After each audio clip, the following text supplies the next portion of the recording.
It took me 4 months for my muscle up to go from this to this.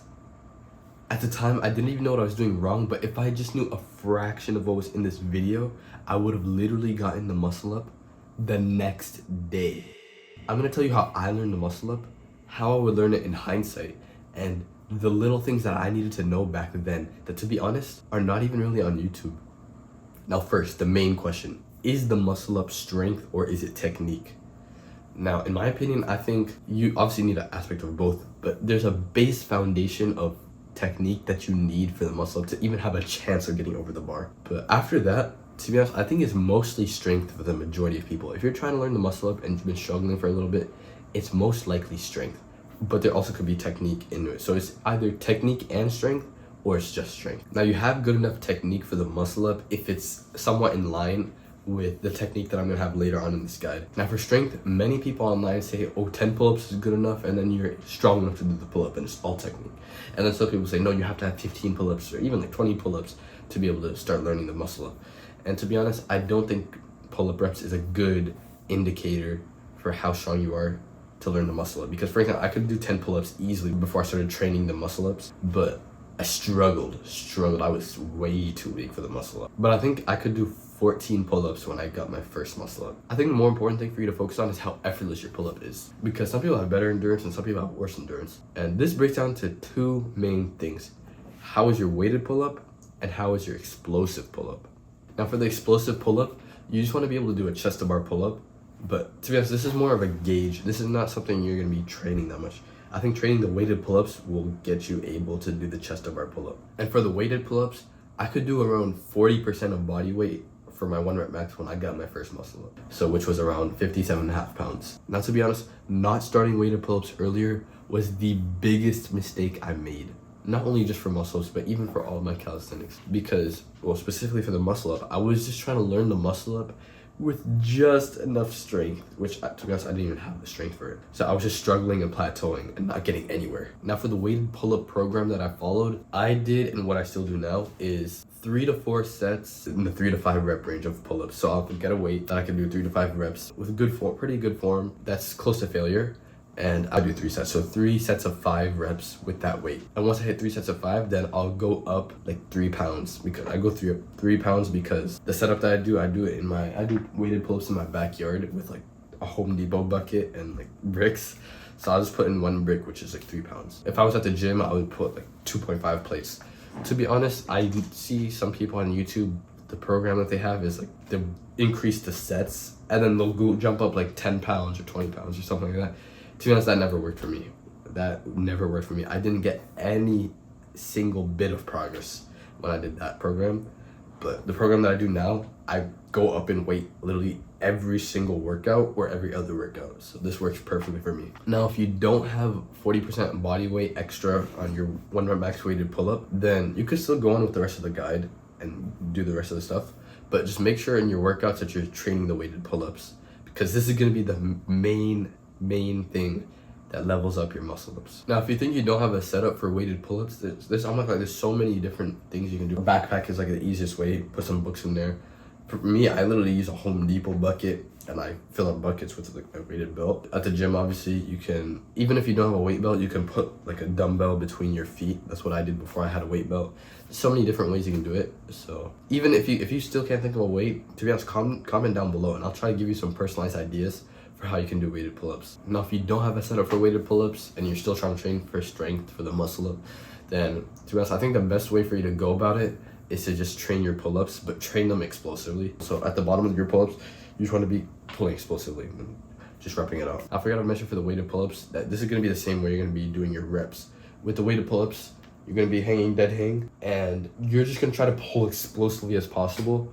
And you don't need to focus on pausing at the top of the rep. The only thing you want to focus on is just pulling as explosively as possible. Okay, now that we finished with the strength aspect, we can go to the technique. Now to start off, you want to stand a bit back away from the bar, and you want to jump at the bar and grab it with a semi-close grip and completely straight arms. Now the close grip makes it easier for the pulling part of the muscle up to get over the bar, which is the main obstacle for the muscle up. This is why you see all the time on YouTube, you see those calisthenics guys doing crazy high muscle ups and pull-ups. They'll do like those L-sit pull-ups to like their lap and stuff. They're always using a close grip, always. Though it might make the dip a tiny bit harder, that transaction is so worth it because the pull-up is the thing that everyone struggles with, not with the dip. Now for the muscle-up grip that you're going to be using, you're not going to be using a false grip. I see this so much on YouTube for some reason. Talk about, oh, you need to have a false grip for the explosive bar muscle. That makes zero sense. There's basically two main grips that you can use. Actually, let me show you.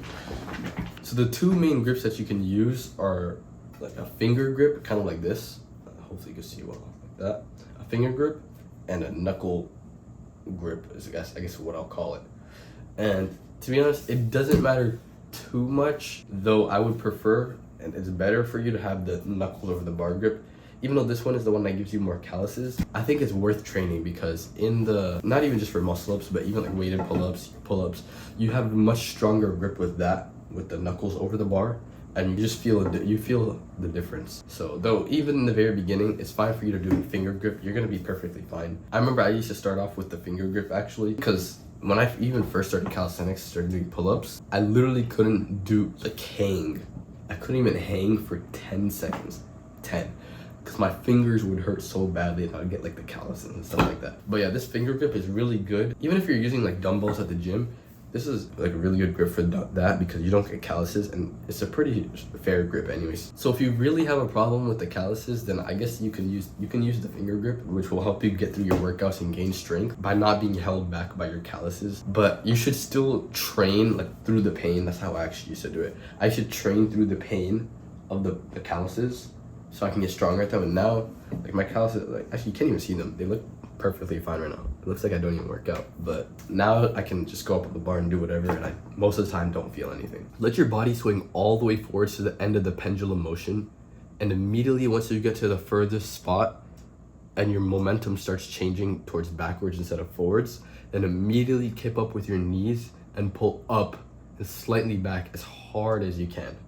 Now don't overswing because that makes you go too away from the bar, which ruins your bar path. This right here, not overswinging, was a major mistake in my muscle up progress. Also, don't bend your legs behind you when you're swinging forward. Rather, just keep them fully straight. Try to stay close to the bar when at the top of the range of motion and lean forwards over the bar once you get to the top and rest on top of it. Now, to be honest, staying close to the bar was a major tip that helped me get my very first muscle up. Most people on YouTube talk about the opposite, about pulling in a C motion, pulling away from the bar and stuff, which is somewhat true in a sense, but for me, I was basically going to the opposite extreme of pulling super far away. The bar path that you really want to go for in the muscle up is actually not a C motion, but instead is swinging forwards and then looping around the bar really close.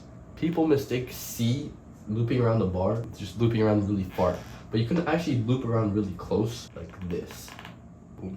So that's the best way for you, that actually helped me at least, do the muscle up. Now, once you're on top of the bar, just do the dip, which is pretty easy. And if you're gonna go for a second rep, I would recommend, especially if you're a beginner, to pause at the bottom of the dip motion and then push yourself backwards so you swing forwards and get momentum forwards for another rep. And then you can repeat the previous cues. If you're already a little comfortable with the muscle up, then you don't have to pause at the bottom of the dip. And instead you can just push yourself down and backwards from the support position. So we went over the strength, we went over the technique. How do you actually progress in the muscle up?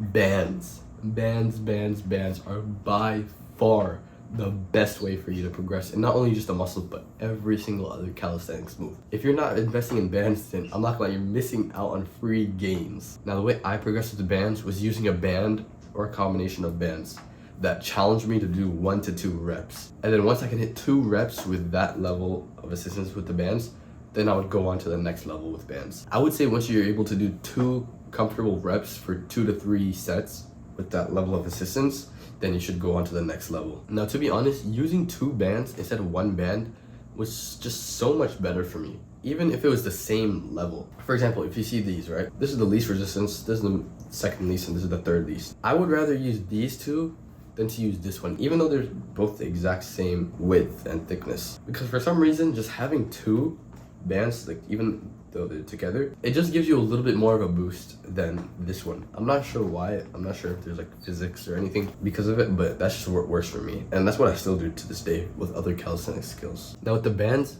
make sure to not double swing when you're trying to go for the attempt, but rather just go off of the first swing, because this keeps consistency with your attempts. I also put one foot in the band instead of both of my feet. And to be honest, it doesn't even matter if you alternate feet or if you don't. Personally, I never really alternated my feet with the bands, but I can do muscle ups still perfectly fine. Now, if you're chicken winging with your muscle ups, that just means you're too weak or you're just fatigued. But even, to be honest, me, sometimes I'll slightly chicken wing on like my last rep just because I'm close to failure. One thing that also helped me was to not lax out at the end range of motion for the muscle up, and to rather pull it extremely hard as I can, especially at the top of the range of motion, because that's the most important part. That's it for the guide. If you have any other questions, then feel free to put them down below. If you want to see my handstand guide, then you can click right here. I'll see you soon. Yes, sir.